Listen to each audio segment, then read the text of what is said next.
All right. 3, 2, 1. What's up, everyone? I've got Jessica Dawson on the line. She is an SDR team lead at Clearwater.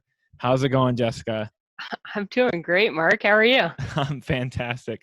Fantastic. Well, as we usually start, we start with a triple whammy. So we start with, all right, 1, how was your day? 2, what did you learn today? And 3, what are you drinking? Which is probably the most interesting question. I bet you get a variety of responses there. Okay, so first, I'm doing great. Had a great day. Went for a run, enjoyed the beautiful weather. That's what I'm talking I'll about. skip to the third because this is also helping. I've got a mango white claw here. Oh, dang. And if Mango you White haven't, Claw. that's right. If you haven't had it, their new little mix pack with the watermelon and the tangerine, it's fantastic. So now you can be sponsored. Oh my gosh. I had a guy on who was drinking a watermelon one. Yeah, it's so good. I would, except for they're all gone. So Oh, that's that's awesome. that's that. And then the last thing was, what did I learn today? That's And right. actually, we had a really cool discussion with our marketing team at work today. And I just learned the importance of tracking, putting tracking and metrics on Mm, content, collateral, types of emails that you're sending. yeah. In the sense that trackable links, did they actually engage in the content that you're sending?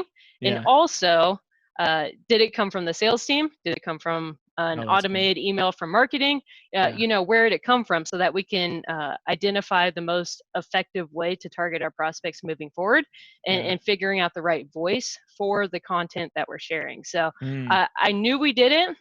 I knew there was a reason. Today I was able to kind of connect the dots and really Dang, look at understand you. my part in that and how I can help by making sure I'm including the right content and links and stuff like Oh that. So my gosh. yeah, Dude, learning stuff is awesome. it was like a 10-minute meeting, and I walked away. I was like, I've been here for 3 years. I should know this. So yeah, it was really Dang. cool. So you've been there for 3 years. So tell me a little bit about some of your success that you've had in the SDR role. Sure. So uh, I moved to I got the job. We'll start from the beginning. Yeah, So I got let's the do it. job when I moved to Boise. I actually followed my husband out here. He got a job here, and Clearwater was like the company I wanted to work for. I was That's walking awesome. around downtown. I knew I wanted to work for like a large established tech company where I could Yeah. work and grow Yeah. in my career, where I didn't have to jump around. I wanted to work for one company that I believed in, that Yeah. I could kind of move my way up. And I was walking around downtown. I saw the Clearwater building, which Yeah. is right in central downtown Boise. I was Yeah. like, I want to work there. So it was really cool that it actually came into fruition. Got the job. Started as a Dang. BDR, and I had worked in sales before, right out of college. Yeah. Actually, just as a sales rep, but I was working the entire cycle from Oh, dang. sourcing to contract negotiation to close. That's So it so was old a school now, but it's pretty cool. yeah, yeah. Well, outside of the tech world, it's still happening. So Yeah. lots of unique experiences there. And then I started at Clearwater as a BDR. I was like, Mhm. I, I didn't even like understand the concept of a BDR. What am I doing? I understood sourcing because I was doing it Yeah. before, but I also had a lot of other things on my plate to worry about. So I had to really figure out how to hone in on specific sourcing Mhm. skills Yeah. and what you could do to be most effective as just establishing that initial contact at Mhm. companies. Yeah. So I started there actually in a different market than I'm working now. I was selling to corporations, governments, and now I'm selling to insurers. So I kind of worked my way Interesting. up, bumped around a couple different markets. Yeah. Now I'm SDR team lead for insurance. Okay, So cool. working like a large insurance plate and Yeah. also managing a team of 5. Essentially, my job is first and foremost to source to get into Dang. companies. And Yeah. then secondly, to make sure my team hits quota Okay. and to mentor my team, make sure they're getting the training and the mentorship that they need to develop, and also monitor their output effectiveness as well. to identify areas for the entire team to improve. So Dang. I have to be really introspective at what I need to improve as well, Yeah. since it's measuring the effectiveness of the entire team. But first and foremost, my job is to break into companies and hit my own personal quota. Dang. All right. Well, there's a lot to unpack there. First, yeah, get a drink. Yeah. First thing I want to ask is where you're at like at quota, over the year or just in the whatever time frame you want to give. Sure. So you're opening another can of worms pretty early on here. In that I love cans of worms. Yeah, there's a lot to unpack here. So we're set up pretty differently from a lot of sales organizations in the sense that we're not a volume shop. Mm-hmm. Everyone's working a very targeted named account plate. Mm-hmm. So I like last year I was working 40 accounts. Right now I have 57 in my name. Holy So cow. we don't really look at necessarily like number of meetings set per month or per year, but you can measure quota in the sense of like sourced closed won revenue. Yeah. So looking at that for the year, I'm at, I would say 25 to 30% of yearly closed won revenue.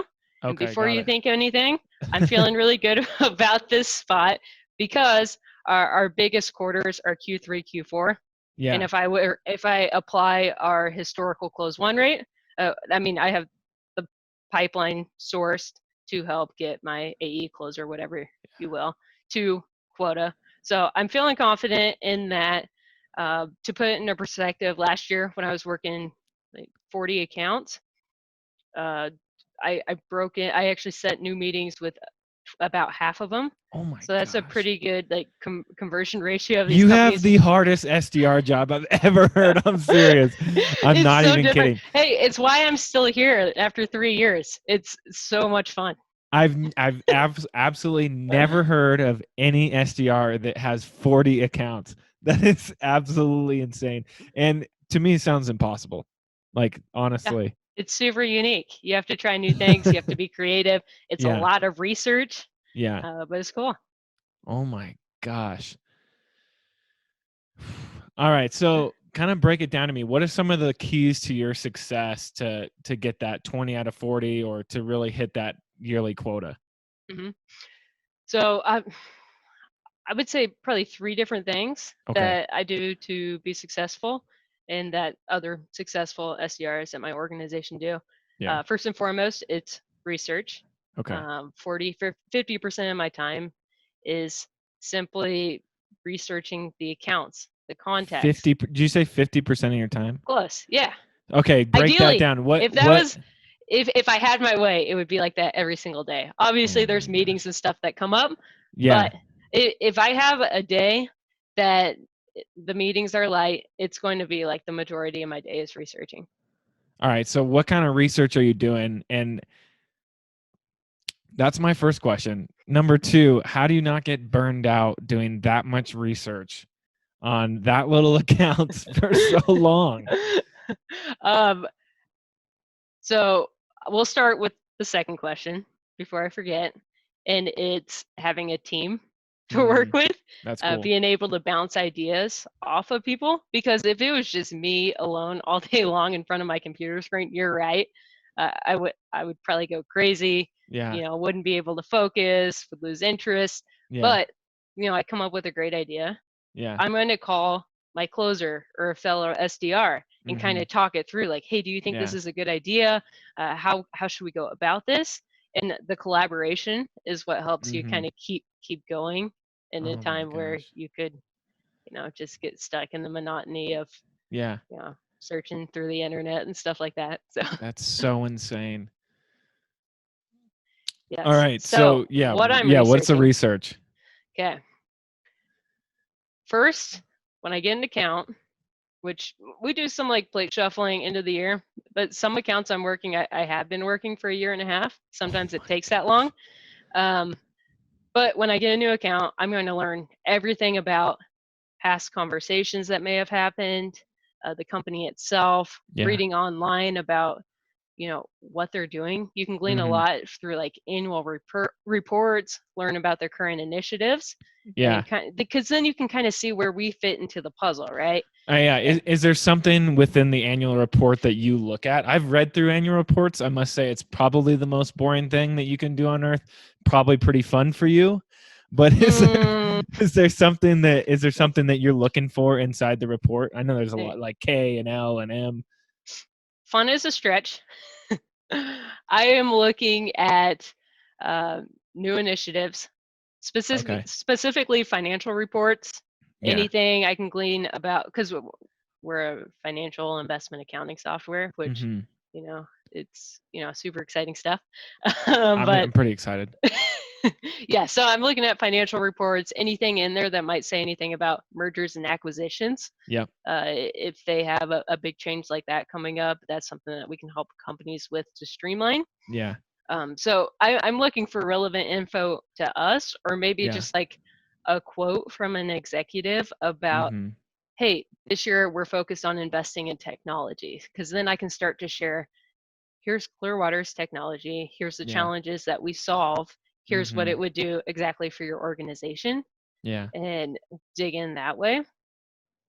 So I'm doing a lot of research about the company, Yeah. and then also contacts, right? There's a lot of people in Mm-hmm. finance, accounting, investment, different departments Yeah. at organizations that I could reach out to. Okay. So Cool. I'm scouring LinkedIn Sales Navigator to Yep. find what contacts those may be, and then I'll actually map out the organization. Oh my God. Sometimes that's as simple as identifying key players, Yeah. and then sometimes it's actually doing an org chart. Like, here's who's at the top, here's Oh this my level, gosh. here's these people, because then I can hone in on specifically what would be relevant for that specific role. And then I'll go to their LinkedIn. Maybe they have a tidbit like, hey, here's my specific role. Yeah. And I can share how Clearwater helps, or maybe customization in sales, right? Maybe they just really like a sports team, and I can Yeah. personalize it there. So those are the types of things I'm looking for, specifically their role, but Yeah. also I Oh want to my make it gosh. personal as well. So org charts. You're the only SDR that I know that's building org charts. As far as I was concerned, that was a task for an account executive. Really, what you're like your role sounds to me like an account executive role, because how deep you're getting within the account, but yet it's an SDR role. Like this is incredible. I think this could be like the future of the SDR world, is getting to that personalization with that limited amount of accounts. Because I've never heard anything like this before, but I think it's incredible. Sure. So yeah, it is weird. And like I said, it's the only real SDR organization I've been a part of, so it's all I've ever known. I do recognize that it's unique, Yeah. but I do have some theories on why we approach it differently, Yeah. and it's something that will happen with tech companies as you increase market saturation, Yeah. and that you start to capture more and more of the market, right? Yeah. And then your plates get smaller, Yeah. and so you have to be more targeted to break into those holdouts, or Yeah. maybe markets that you hadn't really gone after in the past. So it requires more research. Mm-hmm. So that's a lot of what we're doing, like markets that uh, we work with a lot of clients. And Yeah. so we have to be super targeted in approaching these remaining prospects out there. Yeah. And also, I've seen, you know, SDRs be more effective with a smaller plate, because they I do have agree. more time to focus on these things. And Yeah. it also, I mean, it allows us to be involved further along in the sales cycle, right? So Yeah. it's different for an SDR, but it's giving us the exposure to help us grow and move into a closer role someday. Yeah. And also valuable for the closers in that we can bounce ideas off of each other. Yeah. um, I I mean, I help with organizational tasks, and once we're in organizations, there are so many different departments that are Yeah. involved to make a decision. Yeah. Like it's almost like even though you're talking to one team, if they're not willing to make the intro to a different team, it's almost like sourcing into a different team. So I'm doing a lot of that too, just like That's maintaining crazy. communication throughout the company, Yeah. even though we're only talking to one specific segment, because we want everyone to know that we can help them. Yeah. So that's a That's lot that awesome. has to do with it. How many do you call them account executives? How many account executives do you work with? Personally, Yeah. 2. Okay. I was kind of expecting one, but two, that's awesome. Yeah, it's typically like majority 1, but then Okay. there's some accounts that have some crossover, and we think Okay. that's good to get exposure with other people and Yeah. just mix it up a little bit, break out of the monotony. How many SDRs are at Clearwater? I should know this number off the top of my head. It doesn't have to be I want to say exact, like Jessica. low 20s, low 20s. Okay, low 20s. All right. Dang, that's and what percentage of the market do you guys have? Do you know? Depends on market, like corporations, Oh, over okay. 70% public corporations, insurance for 40+%. Okay, cool. We work with a lot of large investment managers as well. I'm not sure exactly what that specific market's at, but it's very much growing. Dang. And then government and like SLED would be our newer market Okay. that we've gained a ton of traction over the last year of just being able to realize that the product we have can help basically everyone under the sun with Yeah. investments. And so uh, that's been really neat to kind of see us be able to expand into that market. Dang, that's cool. All right, so that was number one, case of Oh, success. okay. There Research. was two and three. Yeah. Yeah. So next would be creativity. I guess you could throw like customization in there as well. Yeah. But so now I've done all this research, right? What am I Yeah. going to do with it? Yeah. And I do the normal SDR things: email, call, sequence. We use outreach. So we're able to streamline that process. Yeah. But I'm calling on companies that have been hearing from us for 8, 10 years. That must be so awkward. They're like, oh, yeah, I know you. So I have to figure out, what am I going to do differently Yeah. that's going to make them say yes to me and yes to at least meeting with us right now, That's right? insane. Yeah. So Yeah, so what does it's that look like for you? for the creativity and outreach. Yeah. Okay. So I do anything beyond emails and calls would be like mail, handwritten letters. I'll do videos. We use Vidyard. And then leveraging events is a big thing for us. Yeah. We'll host our own events, like lunches that we can offer, basically continuing education credits for Mhm. our prospects. Where Yeah. they'll come and that it's valuable for them to learn. We genuinely want them to get together with their peers in their area and to Dang. provide that opportunity for them. But also that just generates conversations and meeting with people. So I do a lot of going to conferences Dang. to talk to people face to face. That's That's cool. been a successful sourcing method for me. Dang, that's cool.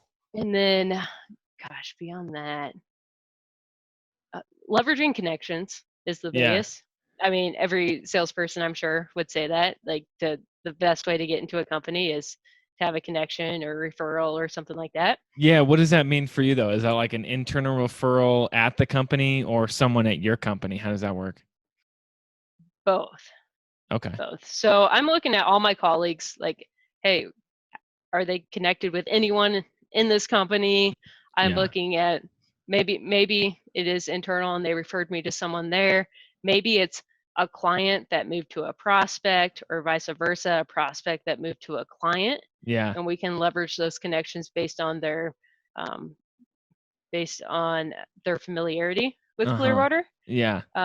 Maybe it's as simple as, hey, we work with this client.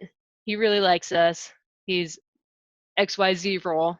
I'm going to Yeah. connect him with his neighbor that's also XYZ role, even though it's a Dang. prospect that we've never talked to. Yeah. But just like, hey, I thought you would find value in this conversation. I'd love to make the intro for you. That's awesome. And just building a relationship that way by making market connections is something that's really been effective for us. Jeez, I love it. This is so strategic. I'm just like, wow. Is it too much? Because guess No, what? I'm just so blown away right now. I Because think it's guess awesome. how I set up the majority of my meetings. How? Well, wait, let me guess. Okay. LinkedIn. Ooh, that's a good guess. And that has been more successful recently, but it's just email. A lot of it is how personalized it is from my research, right? I'm But using that's the that in vehicle, my email. LinkedIn. Yeah. I mean, sorry, email. Email. Yeah, to say it's just email is a stretch because you're doing you're building out an org chart, you're looking through all your connections, you're going to conferences, you're going super far into detail to find the right people and then set up the meetings with them. And then is it often the people that you set up the meetings with, is it not always the right person, or like how does that work for you guys? So based on my research, I know who the right person is. Yeah. I know based on their titles and other companies we work with, I can identify like, hey, this is the person I need to talk to. That's not always the person I set up the meeting with. Sometimes it's their team under them. Yeah. Sometimes it's their boss above them. It's whoever it, I mean, really, it's finding the motivating factor for people, right? So maybe their boss has had an issue recently that they haven't received, they weren't able to get timely reports. Yeah. And so when I reach out to them and I strike the right message and they're like, oh yeah, I have had this challenge. And then maybe they talk to me, or maybe they include their colleague that is in charge of those reports. It's like, hey, this took a while last time. Maybe this is something you should look at. So Crazy. yeah, I'm looking at all these different people. I know who's right to talk to and who's not. And it's valuable for everyone, right? So you just have to find the right message. But a lot of that first call is, in some markets that we have, it is qualifying. In my market, I know they're a good fit because I can see their financials and I know the challenges that every other insurance company has. So it's identifying what challenges this specific role has. And it is up to the closer a lot of times to get that intro to the next level or bring in more team. Ideally, we get that set up on the call. Sometimes, I just have to leverage that conversation in my next outreach to their boss or whoever. Maybe they didn't think that they had the pull or weight within the organization to bring this up the chain. And so it's my job to take that conversation to their boss and say, hey, this is something that, we think you should take a look at. We want to help you, and, just set up a conversation that way. That's crazy. Are you taking those first calls, or do you have the AE on? AE, typically. Okay, cool. Yep. And they wait so long to get these meetings set up. There's no way they're going to, serious. not be involved. Yeah. All right. Do you get any inbound leads? I don't know why I thought about that. I was just like, I wonder if they get any inbound. We do. Mostly for the newer markets that we're in. Okay. I maybe gotten like one in insurance, and it's because they moved from a Clearwater client to a prospect, and they were like, what are we doing? Oh, wow. So they were the ones that actually called us. And does that even count against your quota, or is your quota fully outbound? On the one off chance, I think they included that because they were nice. Oh my gosh. Oh, this is amazing. This is so fascinating. All right, what was number 3 on the success? The 1, 2, 3. I'm glad you asked. This is a good one. I call it be a person. You could call it personable, however you want to look at it. But what I mean by that is just voice in messaging. Yeah. In my outreach, I'm super casual. And just break it down for them that I'm reaching out to you because I know there are challenges that we can help solve.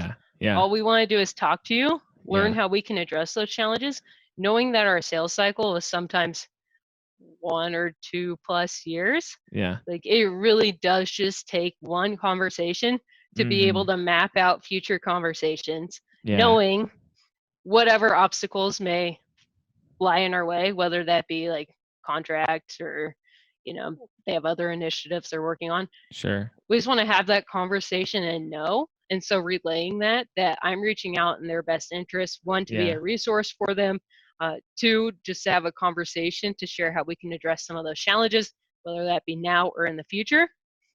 I Yeah, I'm just super casual in how I Dang. approach it. Also on the phone, I'm not going to like I don't want to come off as a salesperson, right? Yeah. I want to come off just like as their friend. I'm here to help.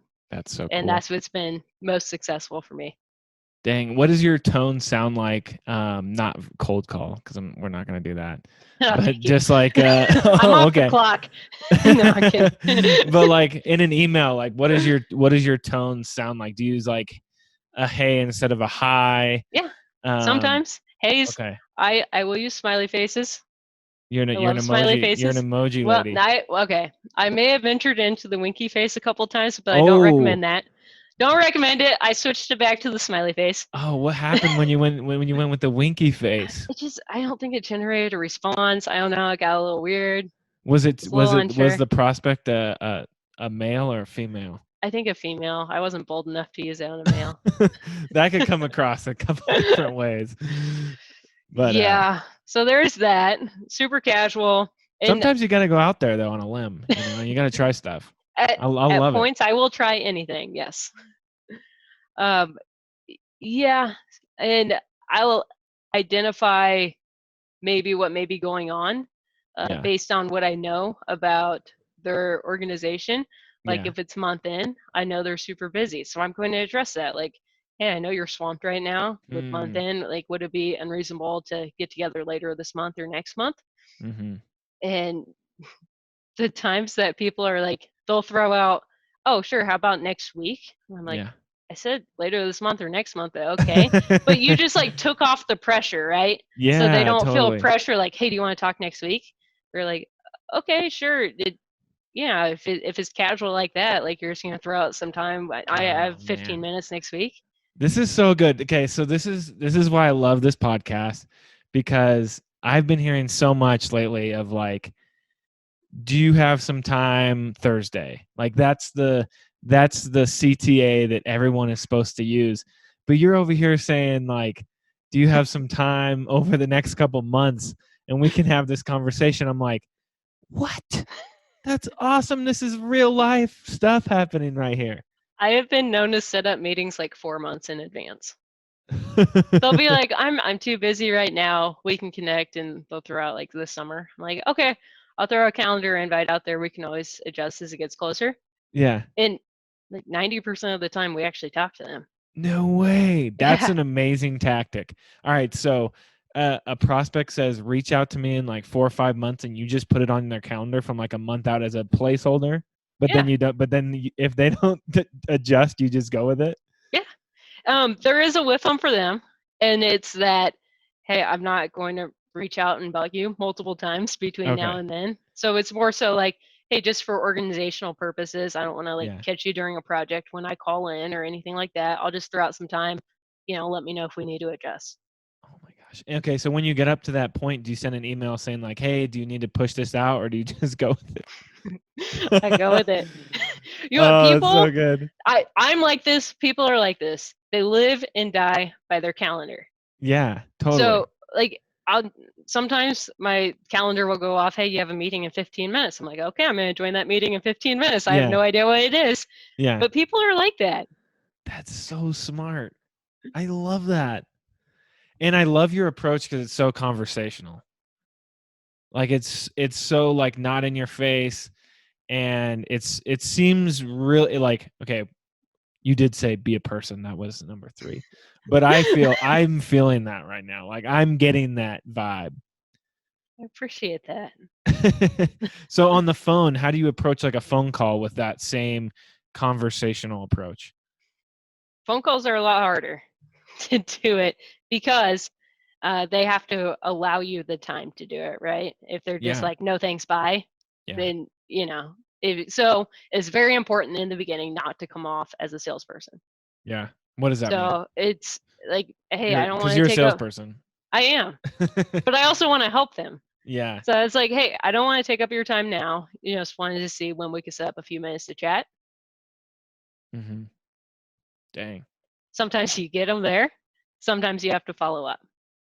Okay. And So they'll say, well, what? And because then they give you yeah. What the about opportunity. They what? ask, right? Oh, what do you do? And then they give you the opportunity to talk. And Yeah. I'm not just going to give them the Clearwater sales pitch. Yeah. I'm going to say, hey, here's what people in your exact position find valuable. Here's the challenges we can help solve. We want to Yeah. learn more about what you're doing so that Yeah. we can share how we can help you. I love it. It's so easy. Do you use that pretty much the same approach like whenever you're on the phone? Mm-hmm. Man, that's tight. That's tight. There's something I wanted to hit on that just came to my mind. Yeah. And Hit me. so you lead the team. How many people did you say there was 5? 5 on my team. How do you manage being a team lead? Because I think there's a lot of people listening to this that are in kind of that same position. How do you manage your time being a team lead but also hitting your quota? Sure. First and foremost, it's prioritizing. Yeah.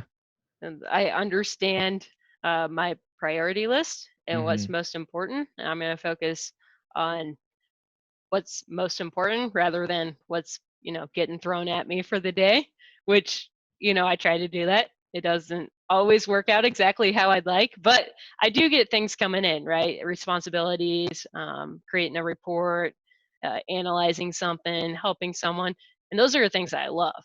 I love when my team reaches out and they're like, hey, I got this email, let's think of a response. I'll jump on That's a call cool. right there and help them, because Oh, that's what that's gives so me the most cool. that's what gives me the most like satisfaction in my job, is just Yeah. breaking into companies as a team. And then the Dang. other thing that I do is just being efficient in Yeah. my work. And part of that is the research that I do, Yeah. because it decreases the amount of output I have to do, where I That's don't good. have to put out like so many emails, so many calls a week. And I Yeah. know if I'm extremely targeted and I Yeah. hit the right person at the right time, they'll take a call off of the first couple emails. Yeah. And That's then awesome. sometimes if they don't, I'll just like provide value for a bit, Mm-hmm. so that it's providing webinars that we're hosting. We have a ton of data and resources available that are extremely valuable for clients, prospects, whomever, and we want that information to be out. So I will do a few touch points of just like, no ask, here's this for you, and those don't take that long to do. It's streamlined in outreach. And so then when I do finally follow up to ask for a meeting, they recognize my name, they've used some information that I've sent them, and that way they're more likely to take a meeting. That's awesome. I love it. I love it. Wait, what's in your red cup? You didn't mention the red cup. This is water, because I did go on a run today. You got to rehydrate. White Oh Claws don't do man. it all. I loved running a lot until I bought a mountain bike. And then I was like, I what's considered running? getting into mountain biking, because we have mountains here in Idaho. You guys have And then, great trails. yeah, I mean, like I can get on a trail a mile from my house, Yeah. and I do for trail running. And I was like, maybe I should get into mountain biking. And my cousin crashed on her mountain bike like last week, broke multiple bones in her hand, and I'm like, we'll just hold off on that for a bit. It's part of the process. That's for sure. If you're mountain biking and you're not breaking bones, you're not trying hard enough. But I haven't broken a bone, so I'm probably not trying hard enough. My wife just got into it, and she's been riding my bike, and she's so psyched because she has a really hard time running downhill, which is weird. I don't know why. She's like almost slower running downhill than she is uphill. And the other day she came home and she had this like giant bruise and scrape on her knee. We live in the mountains. Uh-huh. And I'm like, dude, what happened? Like, and she's like, I ran into a tree. And I was like, well, how you run into a tree? You like trip and fall and hit the tree? And she's like, no, the tree was sticking out into the trail and I couldn't avoid it. Oh Like, my God. Oh, What gets me is like when I'm trail running the tree roots. It's roots will get you. rare that I finish a trail run without falling. So that is wow. why I'm scared of mountain biking. Well, after this, I'll give you my wife's number. You guys can share Bruce stories and. I would appreciate that. Speaking of wife, women, whatever. I wanted to bring up this, like, the elephant in the room. Like, you are obviously a killer at your job, leading a team. And talk to me a little bit about like what you think about the role of like women in sales and like how it's changing and how women are absolutely crushing right now. First, very nice segue. Second, What happened to segways, by the way? I don't see anyone on those anymore. That is true. I don't know if they ever made it to Idaho, but Oh man, I always wanted one, but they were like for the rich kids or like rich dads and cops. Yes, mall cops. Mall cops, yeah. Yep. Paul Well, Blart. we're a mall, so there you go. Anyway, so women in sales. Funny story. When I was first hired at Clearwater, the hiring manager, he said something about women are great at sales. I was like, Yeah. I don't know if you can actually say that, but Yeah, what does okay. that mean? And then last year at our organization, 4 of the 5 top SDRs were women. No way. 4 out of 5? I was like, there is something to this. And actually 3 were promoted. No way. I was obviously the 4th, so here we are. No, I'm kidding. I'm thrilled to be in this position. Yeah. Yeah, so it's been That's really neat to see. insane. Yeah, it's been neat to see at our organization. And then personally, my first job out of college was a sales job. I had my manager was a woman, and Yeah. she was just phenomenal to That's work so for. cool. She was a grinder. She was first in, last out every Dang. single day. She was the type that would drop anything to help her team. And so that's kind of what I base my management style off of. Yeah, And that's so cool. she really taught me how to control a room, which I think can be kind of daunting as uh, a new female in the workplace. Like, how do I approach this room? And she just like would take control, didn't care who was there, what level of the organization Dang, they're at. Like, that's tight. she was gonna get down to business. So that's not messing around. Yeah. So she's kind of my role model, what I base my actions off of. Yeah. And then I look at what's been successful specifically for SDRs at my organization. And I think going back to, I talked a little bit about this in the beginning, Yeah. but it's about the voice and the messaging. I think is one of the things that kind of, I don't know if it, and this is a small sample size, right? It's just our 20-person SDR team. I'm all ears. It's our 20-person SDR team. But something that was common amongst these 4 top performing SDRs was the casual tone, less rigid in their outreach. Interesting. You know, the exclamation points, smiley faces, what have you. Like, we are doing things that were maybe not tried in the past because they're not as professional or whatever. But I think it really plays to just the empathy sale. It shows people that you are a human on the other line. Like, this is my job. I really do want to help you. Let's have a conversation. And that's kind of the common theme I saw amongst those top 4 women SDRs. And I don't know if that's like the top thing that helps, but I'll have guys on my team that'll send me an email. And they're like, he's so bashful. Hey, will you help me soften this up a little bit? And what they mean is they had a good conversation. It was a not right now. Let's connect in a few months. Yeah. And so you don't want to come across like, here's why we need to talk. Here's what Clearwater does. Yeah. You know, right? You want them to actually respond in a few months. And so it's like doing small things like, hey, we're really looking to getting back together in a few months to talk about this. Yeah. And you know, thanks for the conversation. Maybe throwing something like not even about what we do. And so, you know, we'll just work on things like that so that when we do follow up in a few months, they're more likely to remember this one small thing that we did to take a meeting, you know? So it's like doing small things now to help us later. You know what? this is why I can't disagree with this, because whenever I have like any kind of conversation with someone and I have to be assertive, my wife goes, "Let me take a look at that Yes. before I send a text message out." It's like, yeah, we're not going to say that. And then likewise, I had my husband, because now we're all working from home, right? So Yeah. I had him proofread a work email, and he read it and he goes, "You write exactly like you talk." I'm like, I know. Oh my gosh, this is gold. I love this. This is so good.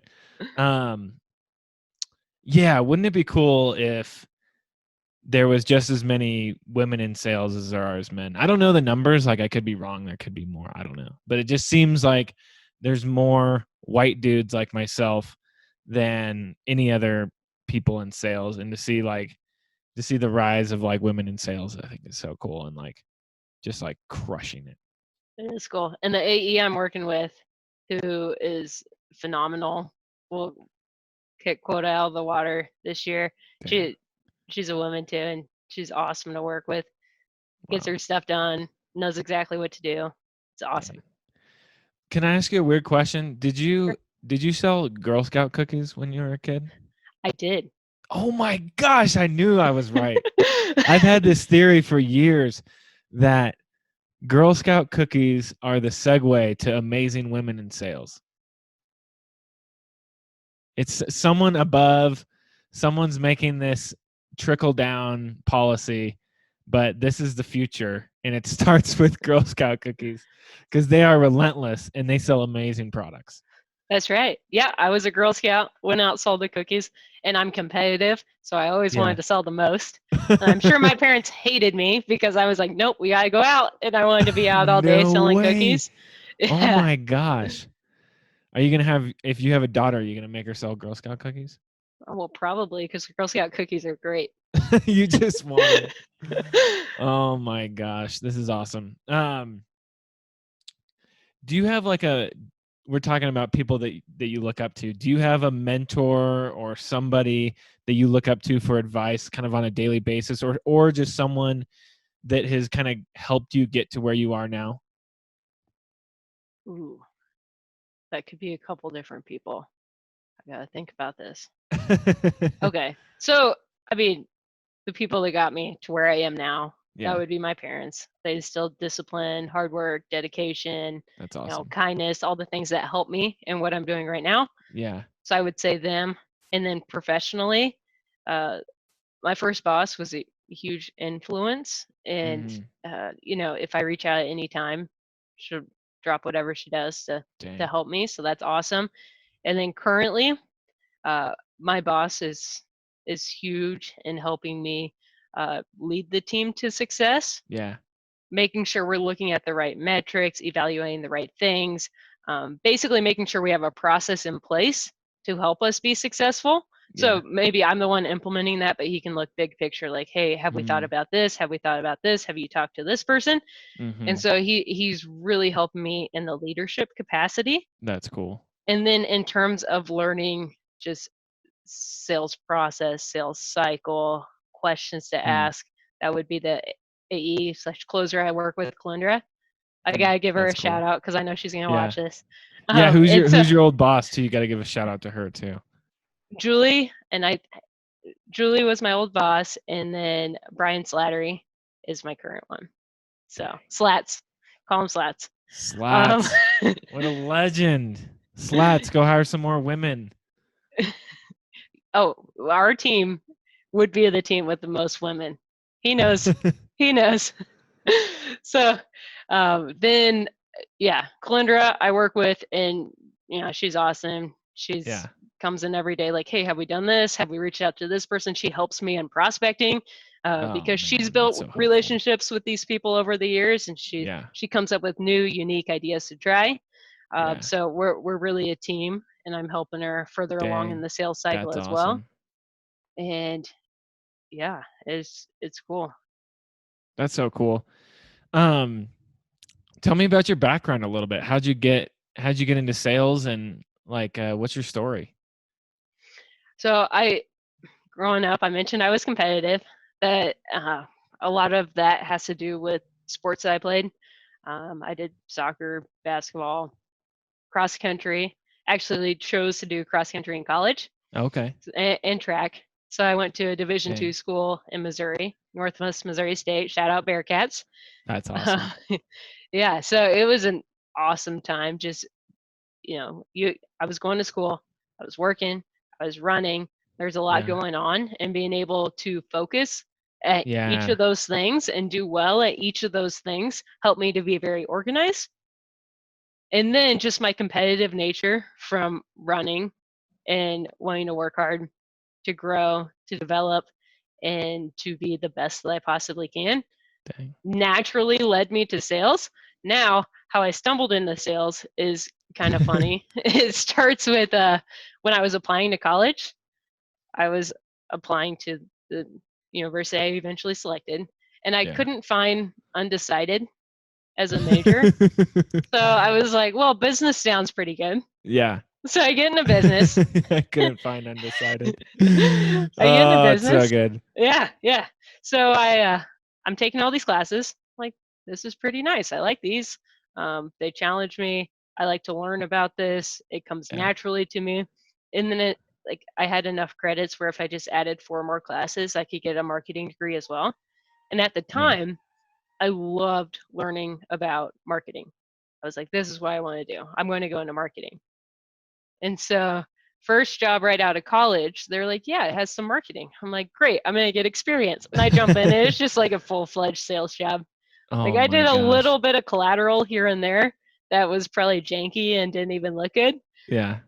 but it was sales, and I fell in love with it because what I realized what I liked most about marketing Yeah. was uh, really looking at the customer, Mhm. what's most successful in our outreach, what method is going to work to get the most interest, Yep. building customer satisfaction, like the types of things that really help you in sales Yeah. is what I like to do. I love the analysis of is this more effective or is this? So like that's Sure. A/B sales in my emails or Yeah. A/B testing in my emails, and Yep. a lot that really applies to sales. And then with sales, I was able to use my competitive nature and have goals that I could accomplish and crush those goals and be able to always have something to work for and work up. So that's how Dang. I stumbled into sales. There was a couple different things with the degree selection and also um, the job out of college that I thought was marketing. That's awesome. My video just turned off real quick, so I'm gonna turn it off and turn it back on. Okay, and I'm having my husband turn on the light in here. No worries. Everything's great. Oh yeah, we're doing great. My cat was sitting So next to good. me. He didn't quite make an appearance, but I wish you would have. Um, awesome. So I wanted to ask you, like, if there's any advice that you would give to someone who is just starting out as an SDR, like, what would you say? whew, I would say first, be professionally curious. Hmm. That's something that they really emphasized when I started out, and that I think really helped me. That's Yeah. asking a lot of questions, soaking up whatever information you can, trying new things, learning Yeah. about the market, the industry, the customer, everything. Just ask questions, learn. That's what helps you grow. Yeah. And then second, I would say kind of don't get too high, don't get too low, just stay steady Hmm. That's good. with where you're at. Sales, Yeah. there can be a lot of ups and downs. It's a roller coaster. Totally. Totally. So And true. did that help? There we go. Let there be it's light. it looks great. Perfect. Yeah. So stay steady right in the middle. Obviously celebrate small wins Yeah. because we got to have something to live for. Mm-hmm. I when I'm stuck in research or stuck making a bunch of calls, haven't had any success. Just stay steady. It'll Yeah. happen. If you follow the process and you stick to your process, you believe in your process, Yeah. the right things will come. That's That's good. second. And then I would say lastly, like don't be afraid to be yourself. I know I've Mm. mentioned this a few times, but I mean, I fell into this personally when I first started Yeah. in that I'm a new SDR. I'm seeing what everyone else is doing. People are like, oh yeah, these are the email templates that are successful. You got to make calls at this time. Yeah. Also, here's the websites you need to be successful, what have you. Yeah. And I did that, and it was successful. Then my colleague and really best friend Paige comes in, and she was new to the organization, and she was the one that really was like super casual, and like she was setting up meetings by just addressing the elephant in the room where people would try to dance around it, and she'd be like, I know you think this, I just want to talk, no pressure, let's do it. Dang, and that's she'd tight. set up meetings. So I was like, you know what, my personality is to be more like that. Yeah. And so I kind of took what she was doing and made it my own. I love and that's how I got there today. But it took months, right? Months of just doing what I thought I should be doing instead of trying new things that could have made me more successful to start off. That's cool. I love it. What are your favorite tools to use in the job? Whew. Okay, so we have a lot. We use Outreach, Vidyard. I use LinkedIn Sales Navigator a lot. Yeah. HighSpot, that's a new one. Don't question me on it. Map Anything is a Salesforce plugin that I use quite often. Map Anything? Yes. It's not like MapQuest? It's no. What's Map Anything? Yeah, so I use it in mostly trip planning. Actually, a lot of our initial meetings are in person. No way. Yeah, we prefer them to be that way, where the AEs have a geographical area. Yeah. So if we're already going to meet with a prospect, and this is probably one that's further along down the sales cycle, we're doing like deep dive demos and stuff, but they're going to be like a mile from a prospect that we've never spoken with. Yeah. So I'm going to pull up on Map Anything in Salesforce. It basically pulls all my accounts, all the clients in the areas. Cool. You can like slice and dice it, whatever you want to look at. If you only want to look at clients with certain categories, you can pull that up on the map, color coordinate everything, so these are my prospects, these are the clients. So then I can start to say like, hey, we're going to be 2 blocks from you. Can we just swing by, introduce ourselves? Very cool. We have a lot of clients in the area. I can start like name dropping the clients we're allowed to say around there, so that they kind of have an idea that like, hey, they're not just like some nobody. Yeah. They work with my neighbor down the street. They're surrounded. Yeah. So that's huge in helping us to trip plan. Very cool. Yeah. Anything else? Or any other tools? I meant. Zoom Info. Oh, that's use Zoom Info a lot. Yeah. That's very cool. No, a lot of what I do is like insurance specific, like S&P Global to pull financial statements, or that's cool. Journals, art, like news articles that I subscribe to, stuff like that. So those are the main like sales ones, I think. Vidyard is kind of unique in sending custom videos. Yeah. And I have used that like in conjunction with the trip thing, where you can pull up a map on the video and literally show like, hey, here's your office, here's where we're going to be. That's cool. Like, there's a coffee shop right here. Do you want to just like grab a coffee? That's and awesome. It's different, and they can see you, and it shows that you really are just a person. So it's something I'm trying to do more of, implement video in my outreach, but I love it. Work in progress. I love it. That's awesome. Man, how can people get a hold of you? How can they reach you if they want to pick your brain? And connect with me on LinkedIn. Be awesome. LinkedIn. Are you on Twitter, Instagram, MySpace? I'm on all those, but I'm not like, I don't post a lot, so Twitter's the main driver. Awesome. And I will post content on Twitter. And if you're interested in investment accounting, you'll learn a lot. Dang. Love it. Hey, well, man, that was super fun. Jessica, you are killing it. I'm so stoked for you. Thank you, Mark. But we're going to sign off now. But Jessica, thanks again for being on the show, and see you later. Awesome. Thanks so much for having me.